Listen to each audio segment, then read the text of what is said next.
Hey people, welcome back to my post-match reaction of the FA Cup final, seeing Manchester City win their second title of the season to make it a double, or should I say a double domestic title this season.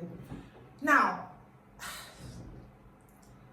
when I look at both teams, right, I feel like both, especially in the first half, it was more of Man City playing very well, right? They started the game well, they put Chelsea a lot under pressure, and Chelsea's defense was surprisingly good, consistent. That I must say about the defense. And I think that three-back line for Chelsea works. And this will be exciting for Chelsea fans come next season, and the fact that Xabi Alonso will be taking charge. Now, I'm going to talk about that a little bit towards the end of the video, but the match itself, I think that second half, the beginning of the second half saw Chelsea played better. They were the better start. They started the game very well. They looked like the side that was going to get that first goal, right? And should I say that Chelsea really tried to stifle the wings, Semenyo and Doku. And should I say Malo Gusto and Kukureya did an amazing job, really keeping them quiet. They got the ball a lot. And if you see the possession or the stats in the first half, more of the possession was on both wings, but somehow they weren't clinical. They weren't doing much of the ball. They just had more of the possession. And I was really, really impressed with what Chelsea did, especially defensively, just keeping Man City back. They tried as much as possible not to get them in the 18-yard box, and it really kept Man City out of the game, right? They tried and tried, nothing really happened. And then the second half, as I said, Chelsea did better. They played better. They had, in fact, in the first, I think, 10-15 minutes in the second half, Chelsea had about 60-70% possession. They also didn't do much about it, right? And I think we got to see a lot more from Trafford, making saves. They having more corner in the second half. It was better from Chelsea in the beginning. I think about 70 minutes, 65-70 minutes, the pendulum swung a bit to Man City, and they seemed to like the better side. They played better. They had more possession of the ball. And I don't know, maybe I think it was even after they took off Rodri, right? Which, to be honest, really surprised me that he even started the second half, because I felt that the fact that he hadn't played in a lot of games, starting this one, maybe Pep just wanted him to play 45 minutes. But he played well. He played really, really well. And then after I came off with Ryan Cherki and Kovacic coming on, they played better. They had more flair going forward. Ryan Cherki had more chances. And I think at a point, Sanchez had to make about 2-3 saves. So they seemed like the better side. And that goal that Man City scored was from a proper counter-attacking goal with Erling Haaland getting the assist.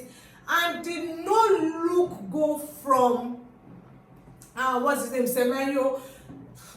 It's a classic, right? It's something we've seen him do time and time and again. So obviously, I'm not even surprised. But it was a proper goal. It was a good one.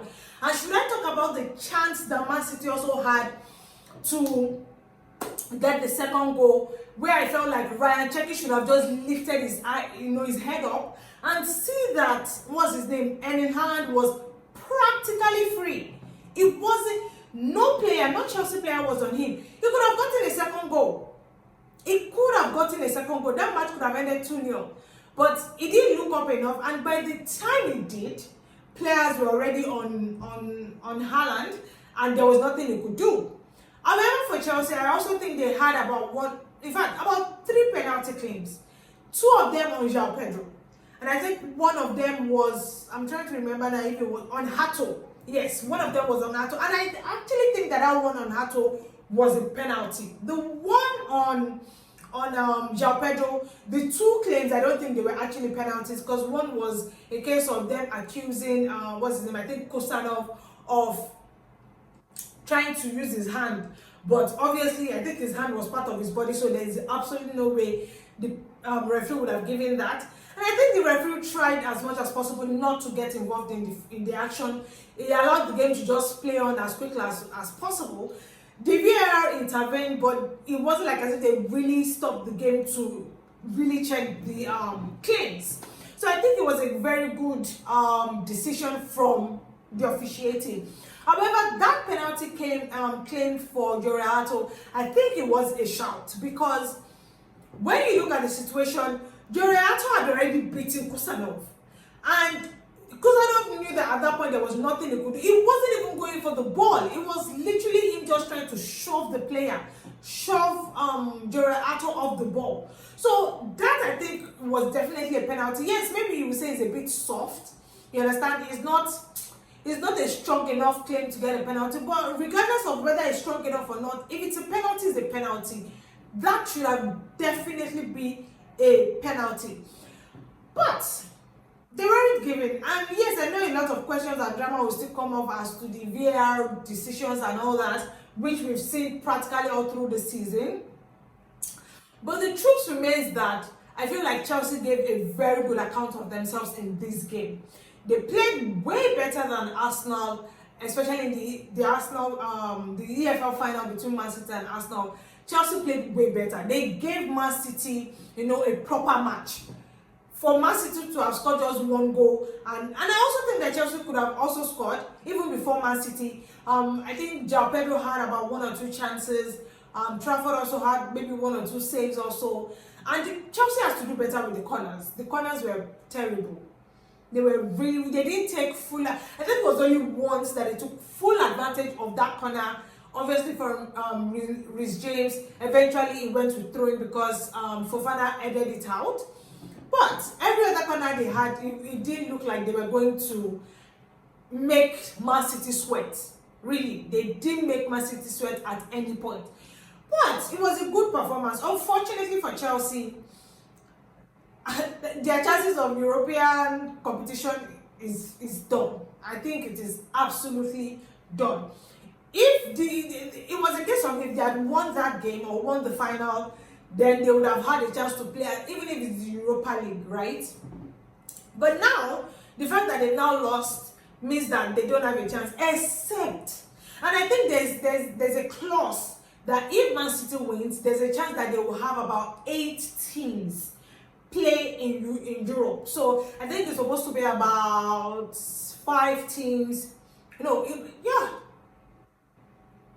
or 6 teams in the Champions League, and I think 2 teams 5 teams in the Champions League, 2 teams in the Europa League, and then 1 in the Conference League. So it's a question of if Chelsea can still get the job done and maybe win their remaining 2 games. Even if they win, honestly, maybe the only thing they can qualify for is the Conference League. I'm not sure if they can qualify for the Europa League. The Champions League is closed. That's the case closed. So maybe they have a chance of qualifying for the Conference League, and that is if they are able to win their 2 remaining games. They are playing Tottenham in the next game, so it's going to be extremely difficult. So right now, maybe the only thing they just have to look forward to play is the Premier League, the EFL, and the FA Cup. For Chelsea, the good thing, right, for them is the fact that Fabrizio Romano has given a year we go for Xabi Alonso as the head coach for next season. And maybe the owners, right, they knew it was going to be a disappointing night for the fans, and they just had to somehow, some way, make the fans happy, right? They, about a few minutes ago, announced, let me not say Chelsea, is not officially announced yet. I think they are still waiting till the season is done. But Fabrizio, who most people know that gives as much as possible genuine updates when it comes to these things, I said that it's a year ago, right? It's a 4-year deal, and I think it's supposed to be in charge until 2030. So it's bittersweet for Chelsea fans right now. They'll be excited and looking forward to next season. But I think for me, I think I'm more excited to see that 3-5-2-1, I think, or is it 3-5-2-1? I'm trying, yeah, 3-4-2-1. 3-4-2-1. I think that 3-4-2-1 formation can work, and I think that is what what's his name now, Xavi Alonso uses. While he was on Bayer Leverkusen, that was what he used all through the season when they won that 3 titles, and not losing a game. They went the whole season without losing a game, even with Bayern Munich in that league. That was a big record. So yes, I think, as I said, it's going to be a bittersweet night for Chelsea fans. But unfortunately, they didn't win the FA Cup, right? And their bad results at Wembley continues. For Man City, they've ended the run of losing in the final in Wembley, after losing 3 times straight. And their 4th time, it's a win for Pep Guardiola. So now, a lot of the fans are looking forward to see what will happen in the Premier League. 2 games left. Can they really give Arsenal a shout? Can they really push them to the very end? And a lot of players, for the likes of Bernardo Silva, John Stones, that are leaving at the end of the season, it means that they go out with a title. And should I say that Pep Guardiola was asked at the end of that game if he's still leaving at the end of the season, and this nigga, this guy said rumors, have a lovely evening. So he's practically not giving the media any fun at all. Like, he's putting them in that guessing game. Really. Even I think a few days ago, Enzo Maresca was talking about coming back to coaching very soon, and we heard some rumors about Man City already talking to him and all that. But Pep has not said he's leaving. He still has a year on his contract, so he can still be there and still manage them next season. We don't know what will happen, but you know what? The most important thing is that Man City has done a domestic double, winning the EFL against Arsenal and winning the FA Cup against Chelsea. That's a big record, and that is what you see Man City do when they are in their, in their proper form. This season has been terrible for Man City. Oh yes, it has been horrible for them, but somehow they've made light. They've that light at the end of the tunnel for them as comfort, and they still have a chance at another title.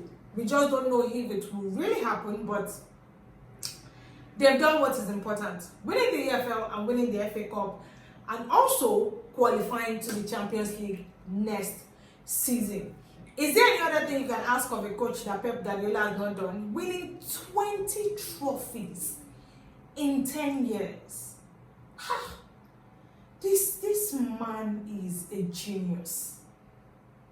Like, I don't even know which club is going to go to, even if he decides to leave at the season. Like, is he just going to take a break, relax, take a year off, or is he going to go to another club? Because I can't imagine which other club he's going to go to. He has coached at Barcelona, coached at Bayern Munich, coached at Man City, and maybe, just maybe, he goes to Paris Saint-Germain, and it makes Pep, take your flowers. That man deserves all the accolades that you can give a coach. 20 trophies in the Premier League. Wow, in 10 years, that's a record. That is it. Yes, he involved that they signed quality players, they spent the money, they supported him, they backed him. But the owners backed him because they know he's the only one that can do it. Because really, who else would they have backed if he wasn't giving them the titles? So really, I think that man has to just be given, just a little bit more respect. Yes, you look at the likes of Jose Mourinho, you look at Conte, you look at Ancelotti, but what this guy has done, wow. 20, and it still blows my mind. 20 trophies in 10 years. It's amazing. It's amazing. But yeah, it's all positive for Manchester City and bittersweet for Chelsea tonight. But yeah, I think that would be my thought on the game of the FA Cup final between Man City and Chelsea, and obviously Chelsea winning the title, and hopefully better things to come for Chelsea. Maybe they just have to look forward to next season, right? Yeah, at this point, that's all it can be for them.